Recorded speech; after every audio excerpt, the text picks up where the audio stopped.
So welcome to the Screwtape Letters Podcast, Confronting Evil in Our Time. I'm Ian Faith. I'm Galen Belinsky.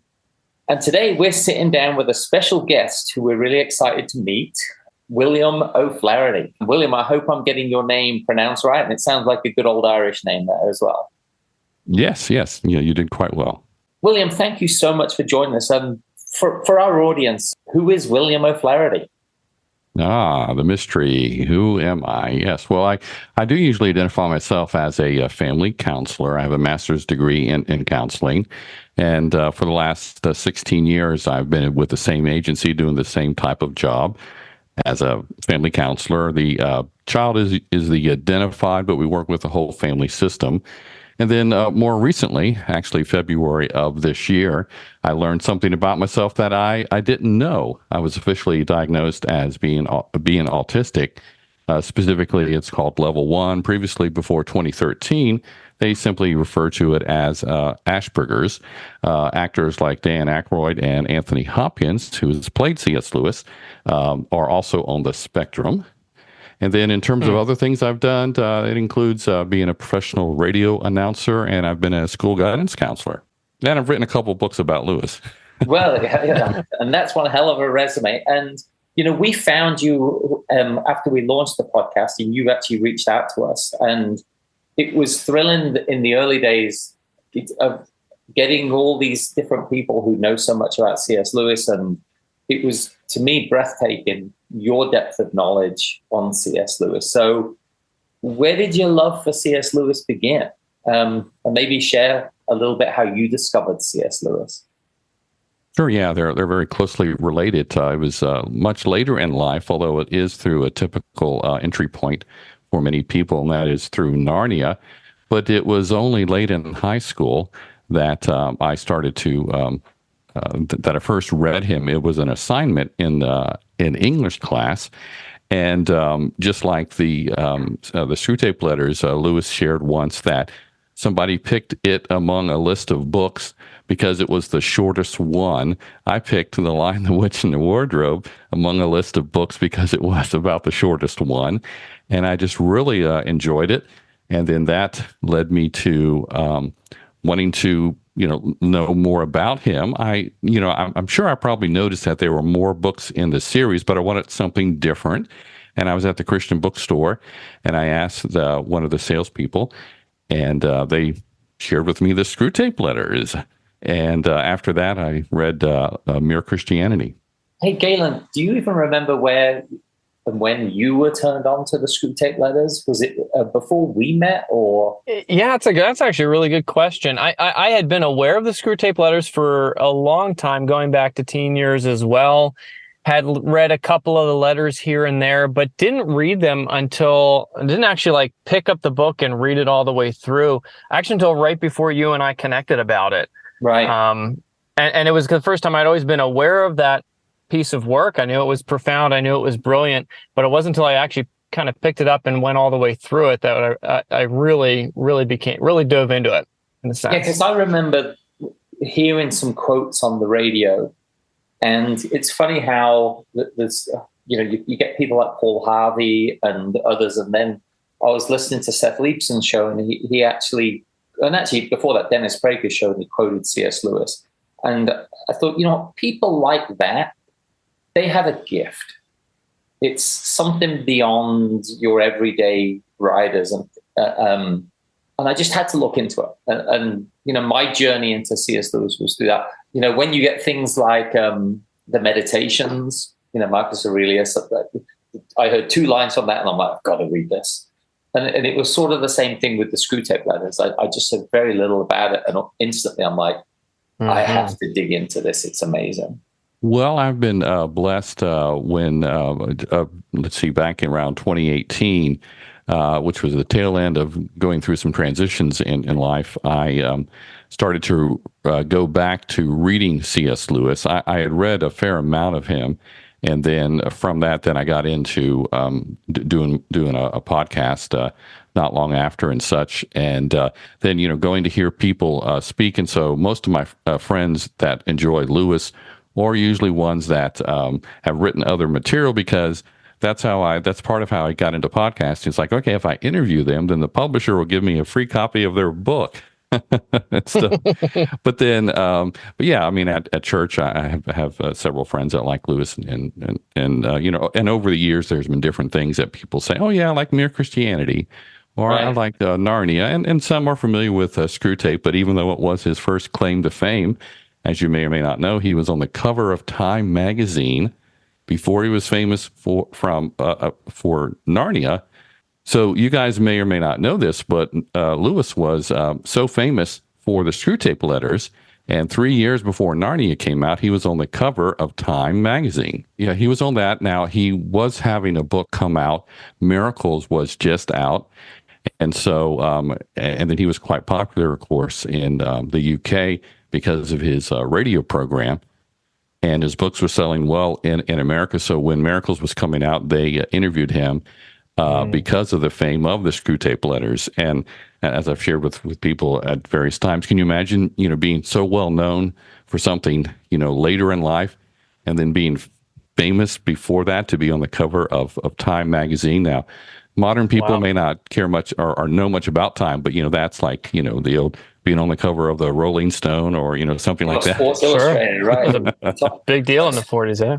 Yeah. So a question for you then, William. So did your love for C.S. Lewis play a part in your walk with faith and finding Jesus at all? Or I had actually become a Christian just the year before I started reading Lewis, which again was because of a English assignment in a public high school. But so even though he wasn't instrumental in me coming to the faith, he definitely has been instrumental in helping me grow in the faith, because of his different different genres and his writing style. I enjoyed Screwtape Letters for the humor in it, but also as I'm reading it, I'm going, I can relate, to how this guy is being tempted, and gee, is the enemy trying to mess with me in the same kind of way? And then the rational but yet interesting way he presents not only how believable Christianity can be, but practical ways in which it lives out in our lives. And so that was very foundational in the early days. Well, you hit on two big ones for me then, because I feel exactly the same way, which is explaining how demonic forces attack people. I think he nailed it in there, because a lot of people a lot of Christians probably don't even say, well, I don't know if there's another realm with demons and other spirits and all this sort of stuff. It's heaven, but it's kind of clear as you get older that we have external forces and really ethereal forces that affect us in so many ways with so many things. Like, people hear the angel on each shoulder, one, the good angel and the bad angel. Take it. You can take it. No one will know. And you go, where is this coming from? and it's kind of crazy that it does work like that. So yeah, I think you really hit on that. So which of the works of C.S. Lewis would you say has had the most impact on you? Is it the Screwtape Letters? Well, yeah, overall, that definitely, which, led to me back in 2016 was when I like to call it an enhanced study guide, because it's more than just a study guide came out. And so I was very fascinated by it, gave out copies, bought myself a new one after giving one away because, someone didn't return it or things of that nature. And so that was very, very foundational. But as I'm sure anyone who has read across the different books that the various books that Lewis has written, they enjoy them and have benefited from them in various different ways. Like even the Narnia stories, that they've touched me in various different ways. There's another fictional work called Till We Have Faces that is very good, that speaks to me. Then his book, Reflection on the Psalms, a more devotional type, a more Christian type direct book, has spoken to me. But then the science fiction trilogy, Out of the Silent Planet, and the other ones in that series, they've touched me as well. And the Four Loves. It's I could go on and on. You could go on, right? So for the younger generation, they know Lion, Witch, and the Wardrobe, and they may know the Narnia stories. But what would you say to the younger generation, especially about the Screwtape Letters and the need to read it, the need to dig into this, especially if you are a Narnia fan? Right. Yeah. Great question. Yeah. Because I think, most people, do learn about Lewis through Narnia, and probably a lot younger than late in high school. But then they may be dismissive to think, well, why should I care about, what a children's author might have to say about other things, right, without realizing that Lewis taught at Oxford and Cambridge. And in addition to scholarly works that he wrote that was very impactful in his in academia, he also wrote enjoyable fiction, poems. He wrote other useful works about the Christian faith, and so I would encourage people to not just go, oh yeah, he wrote Narnia. Oh, the movies that are out there, they're kind of cute and everything.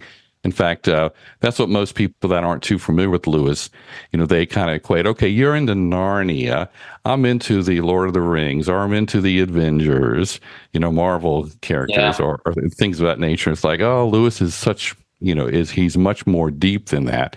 And so I think those in the younger generation should, definitely consider Lewis on a much more serious level, and the fact that you can enjoy him just from his fictional works, as well as he's not preachy, but he has a good spiritual depth, and he can speak to across the ages.